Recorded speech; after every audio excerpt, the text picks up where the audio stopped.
What's good, beautiful people? If you can hear the sound of my voice, that means you're tuned into another episode of the Casual Friday Pod on the Knicks Film School YouTube channel. You already know the vibes. Like this video if you love what you're hearing. Comment, tell a friend to tell a friend, share this to every corner of the digital plane that you inhabit. My name is Jeff, and I got the Casual Friday consigliere on the other side, Shawn with a W. Please say the W. And we're here to talk about the New York Knicks in the week that was and the week that will be. And this is going to be a special episode because I feel like all the topics are going to blend into themselves. Would have been totally different type of vibe if what happened on Wednesday didn't happen on Wednesday. So I'll just throw it off to you. First off, Shawn, how you feeling? I feel it's Friday, so that's good. I feel great. I had a great workout at the gym this morning. I had a great protein shake. I had a great breakfast. How I feel about the team is another story, but I'm sure we'll dive into that. Oh, yeah. I'm feeling good, feeling great, feeling awesome, feeling amazing. Let's talk about the vibes. How are your vibes like so far? The vibes are annoying. Vibes are embarrassing. That's a better word. The vibes are embarrassing because what happened on Wednesday night was a confluence of everything. We may look back at Wednesday night.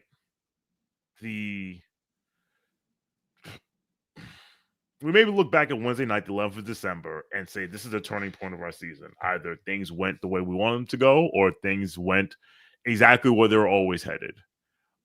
So those are the vibes. The vibes are embarrassing.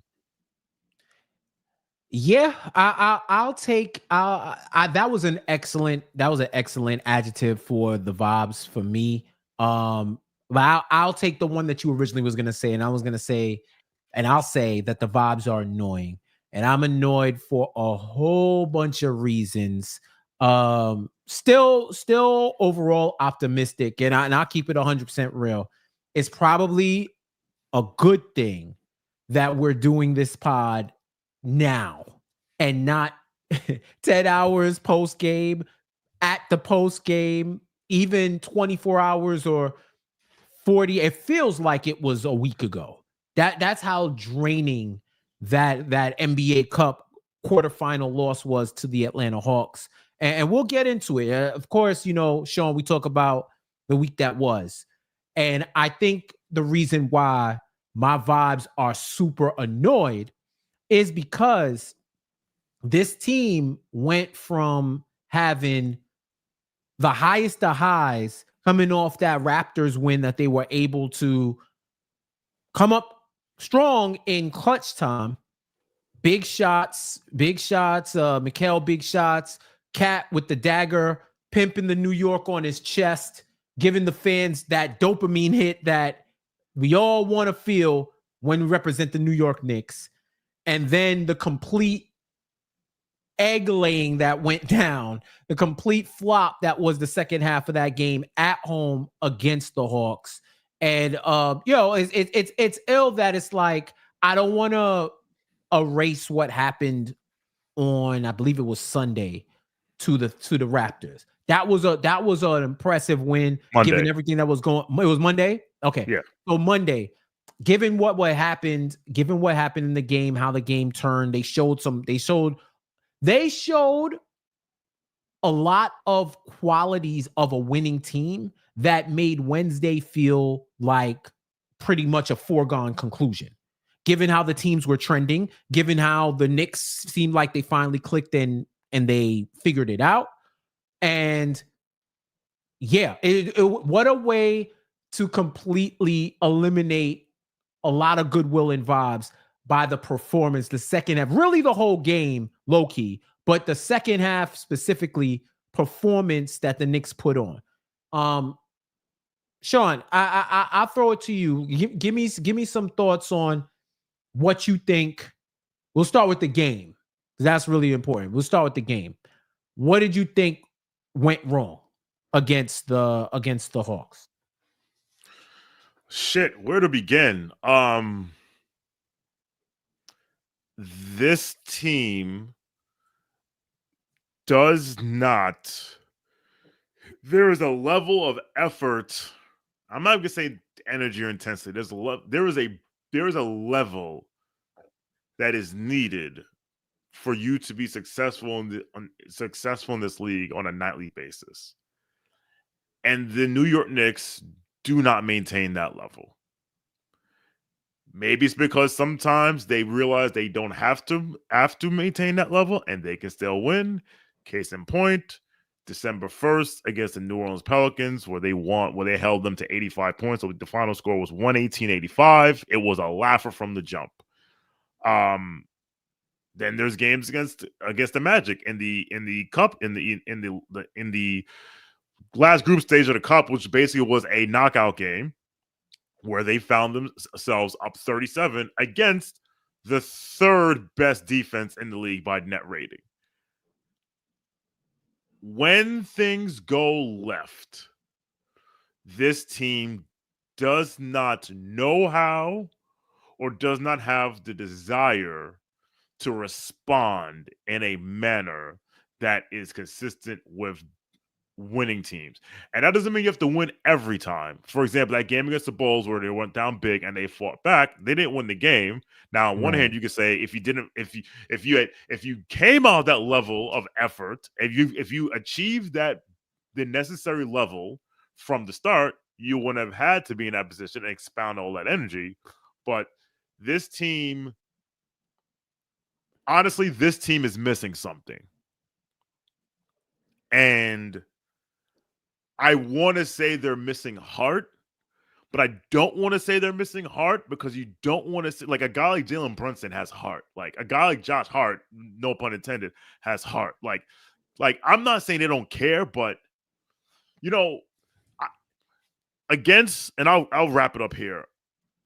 While the game against the Mavs on Thanksgiving Eve, where that's another game where they fell behind. They fell behind because, no Luka, no, someone else is not playing in that game. I forget who. No Luka. They're starting Quentin Grimes. It's like, okay, and they fell behind big time, and they cut the lead. But then after a while, I just saw them trading baskets, and I said to myself, this team, I don't believe it is team to get stops. Like to say, all right, let's get a stop. And another one, and another one, and another one. And then after the game, Monica McNutt, shout out to her, friend of the pod, echoed the exact same thing. There's this last year's team had the ability to say, all right, we're going to get some stops and we're going to turn this shit up. And I'm not saying of this year's team. And honestly, that is what I saw on Wednesday night in that third quarter of doom, which we thought we'd exercise, but it came back at the worst time. That when things start going left, they don't know how to respond. Or they would try to respond one way, and when that doesn't work, in this case, let's just take more threes. The threes ain't going in. What are we going to do? So they got to figure that out. I definitely feel you. I feel you 1,000%. Getting the promo game on. Like I said, when I say to tell a friend, I'm on it right now. We sharing to all the different social medias. We want everybody to tap in because what was the song? Shawn, I can't say no more. Is it damn? Somebody knows it. At the end of the song, he's like, I can't say no more because I don't want to say no more after we get this. Get these takes off. So it's something that you always say, Shawn, where you say like it's like a Com's razor.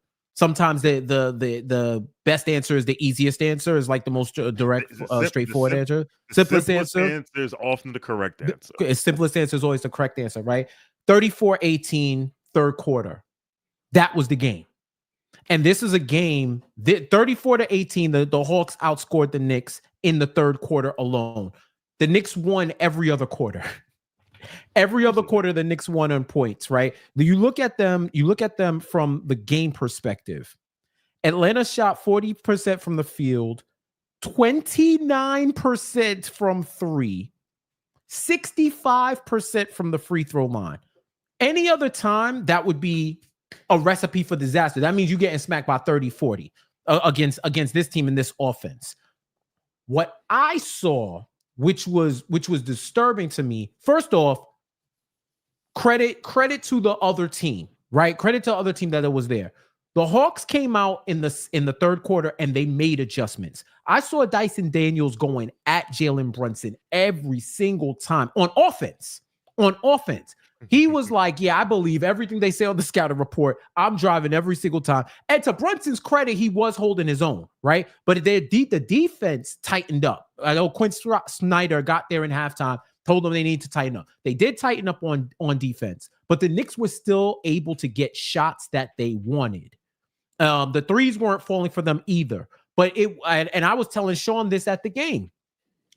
Their offense is so sophisticated and elite right now that they can come down and take heat checks, 3-4 straight possessions, because they normally don't turn the ball over a lot and they're good on the defensive board. They can come down and take those heat check type threes. And then if they don't make them, they'll run off 8 straight points running their offense. Very Backdoor cut, Spain pick and rolls, motion. They'll do all these things and they'll find all of a sudden OG is cutting to the lane around 4 people and is open for a dunk. Or Mikal hits a backdoor fadeaway jumper, or Cat pops out and hits a 3, right? Like I'm talking about with ease. They were up 10, 62-52. And then at some point, Atlanta went on a 28-9 run. 28-9 run. It felt like in the blink of an eye, but Atlanta was just coming down and making their shots. They missed a lot of easy shots in the first half. Those started going down. Trey Young, to his credit, his hot quarter was that third quarter where he came out determined. I think he had, I want to say he was in double digits in points in the third quarter. 12 points, True. 4 rebounds, 5 assists in that third quarter. That was his hot quarter to bring his team back, and then eventually to go up by as many as 14. If it was just a run where it was like, okay, it was a total shutdown, the mood changed, and it was what it was, you could tip your cap. But it just looked like, to me, and I'm open to being wrong, right? It just looked like they stopped playing. They thought this game was over at half. They thought they could just show up in the second half and vibe to a victory. They got punched in the mouth, to Shawn's point. They got punched in the mouth. Atlanta came down. The refs turned off the fouls. So now it was a physical. At one point, there was extreme physicality going on. On both sides. They fought on both sides. Yeah. Very, very physical players on both sides, right? and they just folded. They folded, and then by the time they realized, hey, we could run our offense and score, it was too little, too late. And I think that was something that was more disappointing to me than anything, Shawn, because there was points in the game, especially in that first quarter, they should have been up 15. They should have been up at least double digits. They squandered so many opportunities, and it was a sloppy game all around. But there were points where they were going for the game breaker early. Like they were looking to shut this down quickly, and it didn't happen. They let Atlanta hang around, and Atlanta snatched that game from them. And it looked like at one point they just didn't even want the game anymore. They were trying to fight back. They were missing them shots, but it was like after that third quarter, now Atlanta with their defense is the type of team, if they go up double digits, you can't trade baskets. You got to shut them down and score at the same time. So it looked demoralizing, and that was something that really irked me. You know, this is the second game in a row this season against Atlanta Hawks where the New York Knicks decided we've done enough, and the clock didn't hit triple zeros. Same thing happened in the first game, except it was a 5-minute. I think around 5 minutes left of the game where the Knicks decided, we're good. I don't understand. All right, I will say this, and this is why this is why this loss is so triggering for me. I watched the Atlanta Hawks get away with hiding Trey Young and Mikal Bridges for 47 minutes. There was like a couple times where there was a switch and Jalen ended up on Trey. Trey ended up on Jalen, and we noticed it early. And I said, okay, wait a minute, because what have we said about the Knicks since 2021? The progression of the team. You can't hide Trey anymore. And I watched them, and shout out to Benji, he tweeted during the game that Trey Young is arguably the worst perimeter defender in the NBA. And to not put him in any actions, and especially when, okay, the Hawks are making their run, and you decide to just spam pick and roll, Jalen Brunson pick and roll with Dyson Daniels over and over and over again. And honestly, I'm gonna hold Tibbs' feet to the fire on this one. And I have not heard as many people do it. And it's triggering because I remember during Game 4 of that 21 playoff series, I forget who tweeted it. It might have been Jared Dubin, who was on these airwaves yesterday. It was either him or it was one of the NBA Twitter guys. The guys that's very prevalent NBA Twitter. I was trying to find the tweet and I couldn't. I remember him saying, the Knicks are not targeting Trey Young on defense at all. They're just running their stuff. Right.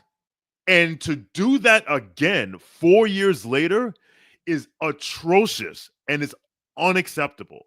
Remember when we used to cry? Remember we used to yell when Julius Randle would specifically run pick and rolls to get to Caruso? And we're like, why are you running pick and roll to get to their best perimeter defender? The fact that they chose not to explore that option will never make any sense to me.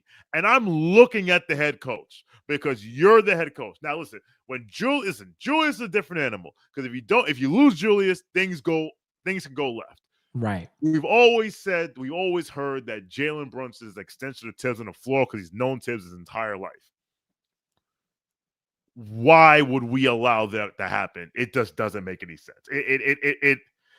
It's so frustrating. And it's like, if you don't know your history, you're doomed to repeat it. And why would you continue to do something, or better saying, what is the definition of doing something over and over and expecting a different result? You're out of your mind. You're insane in the membrane, as House of Pain once said. And then the times that they did switch, it was a positive result. At one point, they ran some action where OG ended up on Trey. And the minute he caught the ball, foul.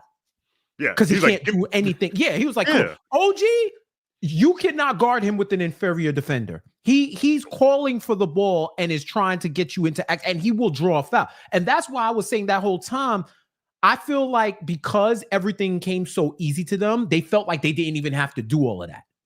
Mind you, this is the same team that we've seen hunting advantages to their detriment. Yes. Hunting them to death. And the one time y'all need to become Craven, and go to the elite level of hunting, you don't do it. And that's the thing that really irks me. And early on in the season, when we were talking about the ways in which this offense would be more dynamic, I was saying, yo, call it what you want. A rapper once said, only dudes moving units and pimp juicing us.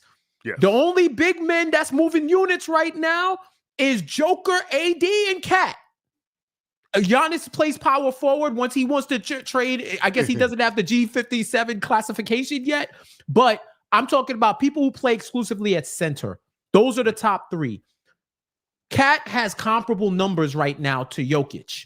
Look him up if you think I'm gassing it. He does. And he has the passing and playmaking ability to where they can run an offense through him and run it through him to the point where you can alleviate the pressure that a Dyson Daniels, who is elite in his own at point of attack, you can alleviate that pressure on Brunson and have him run some off-ball action. And Cat will find the open man. We've seen it. He's like one of the most underrated passers in the league. Or, hey, Mikal is supposed to be a dude who could be a secondary creator. Run plays for him. Let him run the play and let him run on Trey Young.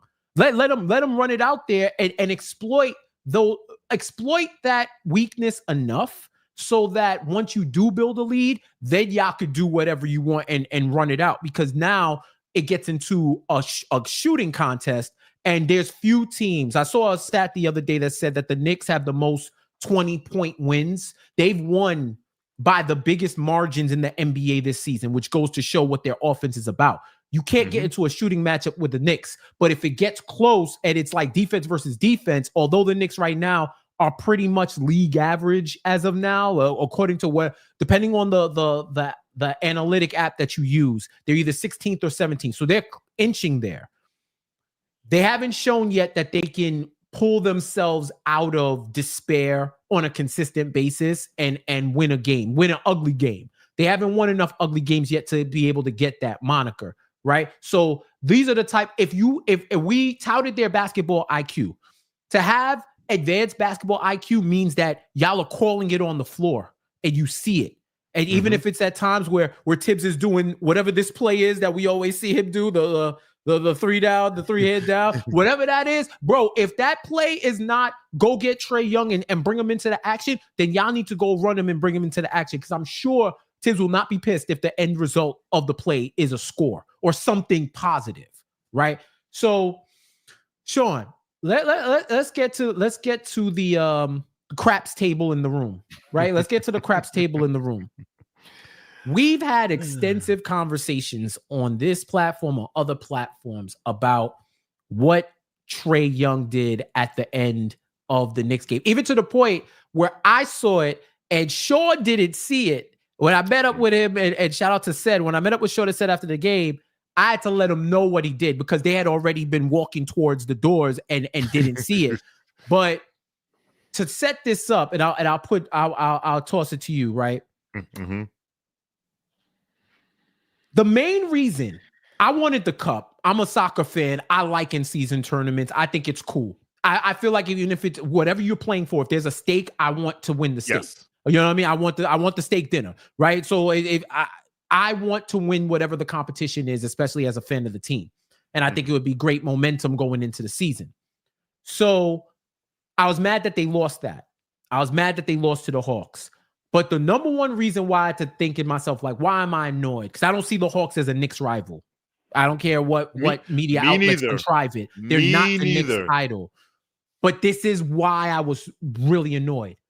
The Knicks had the opportunity to put this Trey Young MSG villain shit into the dirt.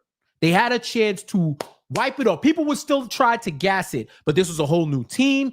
Yep. No one that suited up that night had been a part of that last playoff series. The Knicks, in my opinion, still are clearly the better team.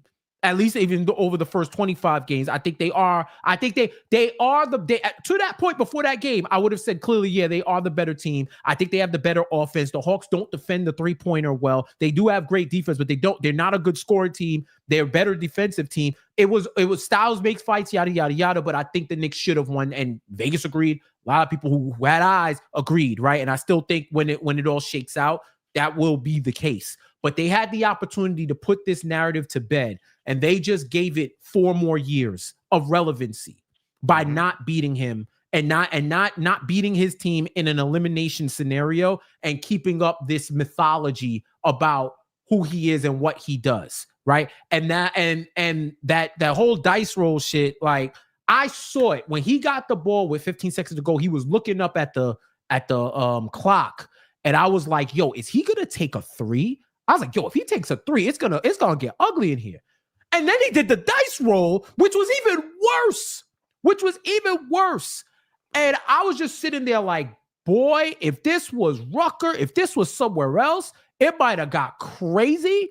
But it was just unconscionable that he would be able to roll dice and do all of that, like that major emote in front of the squad, and nothing happened. Nothing. Jalen Brunson said in the post game, if we didn't want him to do it, we should have won the game, right? Now, I've heard varying levels of opinion on this over the whole day, which now thinking about it is getting me tight, because we shouldn't have been given this even this much credibility, but we're here now, so we gotta get this off and then keep it moving, right? Shawn, what did you think about that situation, and what do you think should have happened?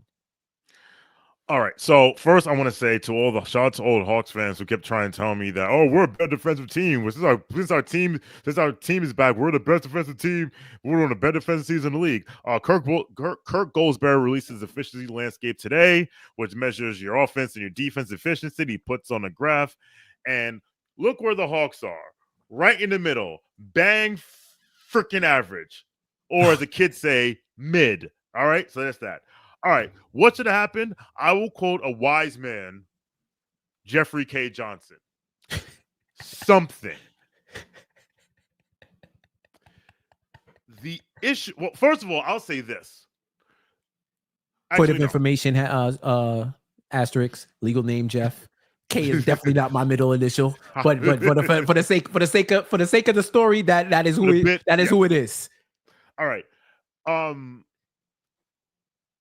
It's not that he did it, it's that he felt comfortable doing it. Because yes, in the locker room, after the game is over, in the locker room, if you showered, if you change your clothes, you can't do anything about it now. In fact, if you start talking tough, like, yeah, next time we see him, it's gonna be a problem. Because then we would say, well, you saw him and you did nothing, so why would I believe, right? But he wouldn't have pulled that in Golden State because Draymond would have said something. No, Draymond would have done something. He wouldn't have pulled that in Houston because Dylan Brooks would have done something. He wouldn't have pulled that in Miami because Jimmy Butler would have did something. But he felt comfortable enough to do it in the Garden on our home floor at midcourt because, and it goes back to what I was saying earlier, this team lacks something. And I remember Jonathan Macri tweeting a few games ago that, like, the Knicks are slowly getting a reputation around the league as a finesse team. And finesse teams don't want to fight. Now, I'm not saying they should have, like, there's so many people that was acting like the only two options were to punch him in the face or do nothing. And that's just ridiculous and extreme. But there was like, what could have worked? Josh Hart, who tells who popped Donovan Mitchell's chain and told Jason Tatum, get out of here, and said fuck you, and on people's on IG with it. You know what he could have did when that happened? What the fuck are you doing? How about that? Like, doesn't have to be a fight, doesn't have to be a brawl, but the idea is like, what do you expect him to do? Something. But here's why I'm actually going to shoot Rayford Trey Young some bail right here.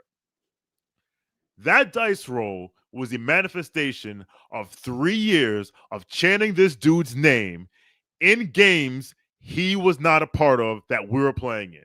This is chanting F. Trey Young during Sixers games, during Nets games, outside the Garden, on side talk. He's still not good at Dykeman. You continuously inserted this dude's name in situations where it didn't belong. To the point, I remember being at a game at the Garden last year, and we were doing well. All of a sudden, these kids started F. Trey Young, and I literally yelled, shut the fuck up. He's not here. So, congratulations for all those people who wanted to chant his name when things he wasn't involved in for clout, to get on side talk, to get likes, for engagement. That was the manifestation of it. And to your point, Jeff, now, unless we play them in the playoffs and sweep them or gentlemen sweep them, you're going to hear, or knock them out of like the conference finals, but that's not going to happen because they're not good enough to get there. That you will now get to hear this for 3 to 4 more years. Yep. 1,000%. So much stuff that you said, and I love it. And I'll say that this is the things that I'll say. And this is something that I think, and I'm not one of those guys, but I see it now. I think it's a generational thing. I think it's because there's been suckers in every generation, right? There's been suckers in every generation. We just have the digital media that amplifies sucker activity, right?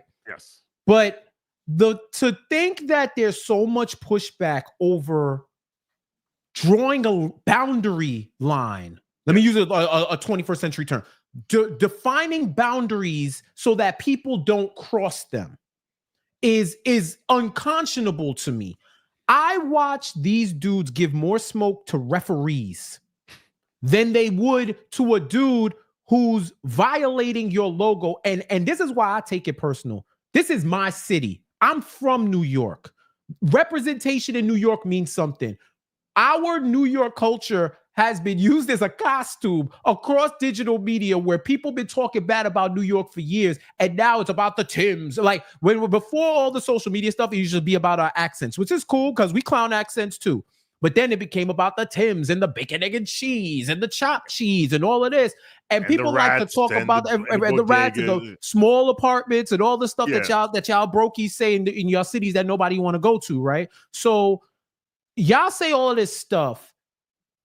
With New York and our sports teams, it means something. It is representing the city. This is one of the few towns, cities, whatever, where when you wear New York on your chest, you are representing the city. You're not just representing a privately owned team that is the capital of that team is the city in which they play for. When Cat pimped his jersey to New York, that meant something to me. That meant something to New York fans, especially New York fans from New York. Other fan bases, they don't know what that's like because they are transient fan bases, and they have fan bases from where a majority of their fans are not even from the city where they're from, and they need to tell an origin story like Superman to claim legitimacy for why they are from Saskatchewan and they're a Lakers fan, for example, right? Like this it just means something different. Something is all I asked. To do is something, and it isn't just about roughing up. You could have smacked the ball away. You could have tried to steal the ball, and maybe if you committed a foul, not a flagrant foul, something, anything, right? And it's the same people who want to troll on some. Y'all want him to get beat up that were cheering on Flag Plant Gate a couple of weeks ago when all these teams was trying to plant flags in the middle of the field, and players were like, nah, that ain't gonna go down. No, we're not gonna let it happen. And I think another part of that is there's an outside versus inside perspective where a lot of people ain't really outside like that in this era. And if you're not joining teams, if you're not part of organizations where there's competition and pride, sports, competition and aggression do go hand in hand because your goal in playing sports is to beat the other team. So there's going to be hostilities. These guys are all friends. I hear that all the time. I get it. But my friend wouldn't try to violate like that.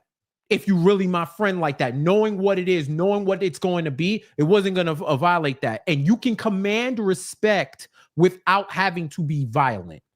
You can command respect without having to be violent. And I think when people were bringing it to those extremes, they were complaining. They're trying to deflect. Like, yo, you trying to be a fake tough guy. No, it isn't about even being tough. It's about commanding respect. The same way, and you know what? It all goes hand in hand, Shawn, because it's the same people who will say all types of foul shit behind a anime avi on social media, and then when you respond in kind, oh, you bugging, you wilding, why you doing so much?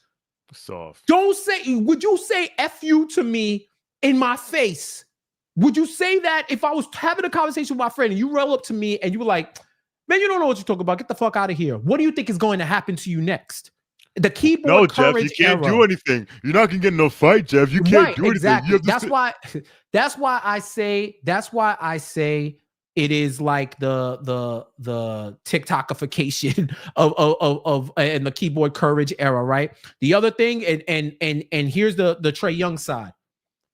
I understand why he's doing it. He does want to be a villain. This connection with New York is the most shine he's gotten as a pro, as an NBA pro by far. The connection with MSG is the most shine he's ever gotten. Similar to Reggie Miller. But Reggie Miller he earned that villainy. He earned that villainy with New York throughout the years, actual rivalries, all of that. This is more manufactured. They had one series and one cup game. The Reggie Miller could not eat at hotel on the road in New York because he was scared people was going to poison his food. It was really different like that. Mm-hmm. But when you have this side talkification of sports culture where folks think this is what we do. I was walking away one Knicks game, random Knicks game. I'm walking through the crowd and I hear a kid trying to start a fuck Trey Young chant. And everybody's kind of looking at him like, yo, what are you doing? And he tells his friend, we're at a Knicks game. That's what you're supposed to do. You're supposed to say F Trey Young. And I was like, no, you're not. This is how culture gets appropriated. This is how cultures get gentrified. This is how cultures get twisted when people start doing new shit, doing their own shit, and twisting and perverting and contriving what the original meaning is. And it's also that these kids who ain't really like that can get likes and views on another platform. And y'all did this. Y'all created the mythology of Trey by continuously keeping his name alive. It's like Voldemort. You kept his name alive. You kept saying Freddy Krueger's name, and he showed up in your dreams and turned them into nightmares, right? Like, this is what it is. So if you really think he's irrelevant, if you really think this ain't a rivalry, stop being at Knicks Nets talking about F Trey Young. There's plenty of players you could talk about. What do you do? Well, you don't. The old fans don't chant F Reggie Miller anymore. No, or F Jordan. Right? They don't. So that I just think there was just like a massive disconnect in the way in which people were thinking about this critically, and there's a lot of contradictions as to what people will promote and what they like and what they don't like. And I'll leave it at this. We saw what happened with the Cavs. That series with the Cavs, the lights were too bright. Yes. We saw what happened when Josh Hart popped Donovan Mitchell's chain. I saw what Knicks fans were saying about the Cavs then. Yep. You don't think that the whole world watching only 2 games on national TV that day, NBA Cup games, watching Trey Young roll dice in the center of your court. You don't think they're saying the same thing about the team right now? The team needs to look in the mirror. They need to figure out what they're about, and they need to lean into it.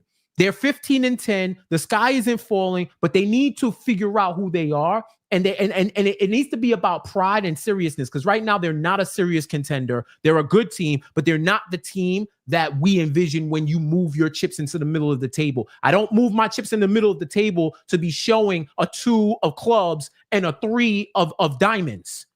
You move it in with 2 aces if you want to win the pot, but that's a story for another day. I'll say this very quickly. They have 3 days off. Their next game is Sunday against the Magic. They have to now look in the mirror and decide who they are. Decide who they want to be. And if they want to be that for Wednesday, just let us know, and I will manage my expectations appropriately.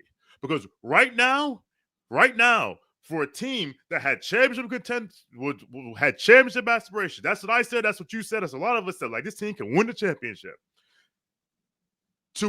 I'll quote another wise man, one named Michael Irvin. Nobody believes in you. What are you prepared to do about it? Again, if you want to be like Wednesday the rest of the year, do that. Let me know, and I will manage my expectations appropriately. But if you want to be what you think you can be, it is time to figure it out now. Maybe Wednesday is our version of the Mavs game from 2 years ago. Maybe it is. Maybe. But all I know is this: if they come out on the same bullshit against the Magic, because that's a team who's up by 37 in the Cup game, people are going to be very upset, including these 2 men right here. Exactly. Let me get these super chats out before we get out of here. Kevin Danishevsky, thank you so much for everybody who's contributing. I know we want to flip out, but we are 5th in net rating according to Cleaning the Glass. However, if Mikal is this on D, got to find a way to trade for Herb or start Deuce. They are not trading Mikal Bridges this year. So you can get that out the water. You gotta at least own the car a year before you want to do a trade-in, bro. They ain't trading that in, first off. Secondly, shout out to my guy B that was in my dude I Shawn Knicks at 6 Spaces when he was talking about analytics, and he said, I don't want to hear no analytics about no basketball when it comes to certain cultural things that are going on. I'm sorry, Kevin. I understand the skies have fallen, but when that type of stuff happens, I don't care what cleaning the glass says. I don't care about LeBron. I don't care about EPM. I don't care about all of that. I don't care about elemental P. I care about the culture. I care about the wins because intangibles do matter in this league, and they can snowball and they can end up biting you in the back. So, yeah. And I'm on cleaning glass right now. They're not fifth. Get out of here. No, they in they are differential. fifth. I was looking at spread they are. differential. Yeah. Yeah, you so look at spread differential probably. Yeah, we're nerds too, but we don't want to hear none of that shit. Like, so what? Yeah. Spread differential. Robert W. Cross, thank you so much. My guys, does a lack of dog in this team bother you? I'm still pissed off from Tuesday night. Like my dad says, it's better to be pissed off than pissed on. Yes. I don't think that there is a lack of dog. I think it's when you choose to release the dogs. You shouldn't just release the dog when you feel like a limit break or a special in a fighting game. When you're at your last level of power and you're trying to salvage a win. If you a dog, you're supposed to be that 24/7, 365. And you should know your limits too. Like, in the perfect example, Cat should not have been the one to approach Trey on that dice roll because everybody would have said he's being something he's not. He's not a tough guy, blah, blah, blah, blah, blah. Because then Cat is going to have to become Draymond for y'all to stop talking about on crazy on his name. And he don't want to be that. So it should have been guys like a Josh Hart. Dante DiVincenzo would have said something. Dante wanted to argue if his best friend's pops. Dog, Smoke is non-binary. Smoke don't got a gender. Smoke don't got a creed, a race, a color, a nationality. All Smoke is created equal in the eyes of Dante DiVincenzo. If you are not with them, you are against him. And that is the type of energy that is New York energy. And if you play for these New York teams, just like if you're a transplant, eventually if you here, you got to be here. So... And like I said, it don't matter. I'm not talking about snuffing people or punching. I'm sorry, I'm using too much New York slang. I'm not talking about punching people or fighting. You can command respect without fighting. I don't know why it has to be like all or nothing. That's a greater commentary for later. Robert W. Cross, it isn't hard. This team is missing BITE. Bite. Oh, yeah. I thought you were saying it as like an acronym. I was about to say, I was like, yo, Cross is spitting lyrics right now. I don't know what that means. But yeah, that aggression, like, and it goes both ways. You could have too much of that, like the We Hear Knicks, where it's like, all right, y'all are tough, but we smacking y'all by 13. What you talking about, right? You know what I'm saying? But I agree with that. They got to, once again, look in the mirror, figure out who you are, reaffirm 3 times fast, and then move forward. Robert W. Cross. Also, the starters are playing too many minutes and it's ridiculous. Bridges is averaging the most minutes of his career and the lowest 3-point percentage. I can't remember the brother's name who played for Atlanta. It was like Krejci. It was a wild Eastern European name. I think it was Krejci. He played like 5, 6, 7 minutes. The ninth men are getting like less than 10 minutes, I think, across the league, unless you got the teams that are like Steve Kerr's madman ass who's playing everybody, right? But I do agree. I think when Shamet comes back, I think when Mitch comes back, he can mix it in. But at some point, this isn't sustainable. And I've been anti-minutes narrative for a minute because I think when you look at the number, like it's not really, it wasn't really a talking point. This season, I'm Drewski hands to it because it is what it is. You don't let someone crap on your living room floor. Dude should have been at least confronted, if not on his backside. That's all we're saying. What should they have done? Something. And sidebar, I am anti-toxic humility and toxic accountability. You keep telling me it's all you. You got to be better. I know, fam. Do it. Do it. Please just do it. And here's the thing. People talk about being fake tough guys and whatnot. What about the other end? When they're telling you everything that you want to hear, oh, that's good. That's what you want to hear your captain say. Do you think that's how he really feels? Like real talk? If he was to tell you his unfiltered opinion, you think that's what his real opinion is? Or is that the sanitized version? That's still being performative. Yes. And that's that. You know what they call that? They don't call it being performative, Sean. They call it being media trained. and which all these kids are. They're all media trained. So That's why you love can't have it Anthony both Edwards. ways. Yeah. That's why you love John Morant, because they say whatever it is that comes off in your mind, and it's real. I'm not saying he may not feel that way, but I bet when they got in the car, he said how he felt without the veneer of professionalism. So that's another thing why a lot of that is funny to me. And Robert W. Cross, 100 on Sean's word. Yeah. Thank you, Robert. Thank you. That's all we saying. Like, this conversation is going to end because we don't need to be around and be like harping on it. That team pissed us off. That loss pissed us off. It feels good to be pissed off with elevated expectations. I will say that. That was like the one game all season I wanted more than any other game, just for the end of the narratives, and we don't have to see the same contrived points, because the LOL Knicks era is over, but people still try to dig up remnants of it. And that was the final stake. But Dracula is immortal, I guess, and he's everlasting, and he ain't going nowhere yet. Real quick at the buzzer, Matt Tomo, glad to see Sean repping Qs instead of Spurs. Come on, you gutters. You can't be talking Arsenal talk on here, man. Y'all listen. Coca-Cola don't got enough bottles like that wherever Arsenal is there. Oh, that's all I'm saying, bro. That's all I'm saying. God forbid Spurs and Arsenal win the same amount of trophies again this year. Questions will be asked. Hey, don't look now. But if you look at the top of the table, there's Liverpool. And there is a blue team from London. End the stream. Don't you have a heart Chelsea out? Football Club. Who knew American owners could get stuff together? I did it. And that's another reason why I'm anti-Putin, because he got my owner's account frozen, and he had to sell the team, and we had to go through the dark ages because he wanted to invade Ukraine, bro. It's so crazy. Yo, sports is political, bro. Sports is political. And the stream. Orlando coming up. We already said what we had to say. I'm not even looking forward because it is what it is. Orlando, they should win that game. I think we're shared in saying that's going to tell us a lot about what happens in the future. 3 days off. I don't want to hear about rest. I don't want to hear about tired. I don't want to hear about fatigue. You beat the shit out of this team 2 weeks, almost 2 weeks prior.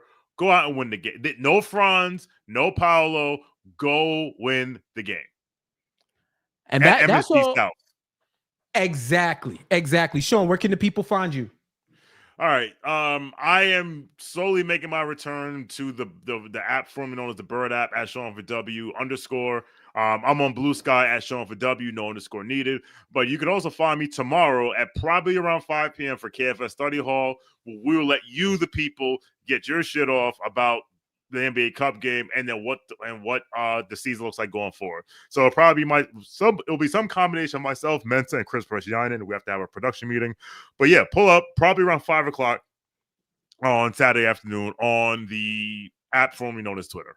Yep, Spaces. That's Spaces, by the way. Yeah, hop on there. It's great conversation. Definitely talking ball, talking a whole extension of the type of stuff that we're talking about here. I thank y'all for tapping in. Knicks are 15-10 right now. Still top 4 in the East. A lot of leeway to go. But these are them points in the season where you find out where your team is made of. And I have optimism that they are going to get it together, but let's not be annoying after the way. Same way how Josh Hart asked us to give him the one bonehead turnover per game. And I just said, just make it in the first half. I'm asking, let's show up when we're supposed to show up. Show up when you're supposed to show up. I can understand an occasional letdown, but these games matter. Show up. That's all I'm asking. All right, yo. Sean, Jeff, and you, Casual Fridays, Knicks Film School. Jeff J says everywhere you can find me and tap in with me. NBA bet tonight, 6:30. I'll be on my guy Sean Little, Vinny Goodwill, and I believe Adam Lefko is hosting too. Yes. Myself with Lefko and Vinny and Sean Little. We're gonna be getting into our bets for the night. Definitely tap in on NBA TV. And yeah, man, that does it. So for Sean, for Jeff, and for you, I'm Jeff Johnson. Thank you so much for tapping into Casual Fridays. Go Knicks, and we will talk to you in 7 days.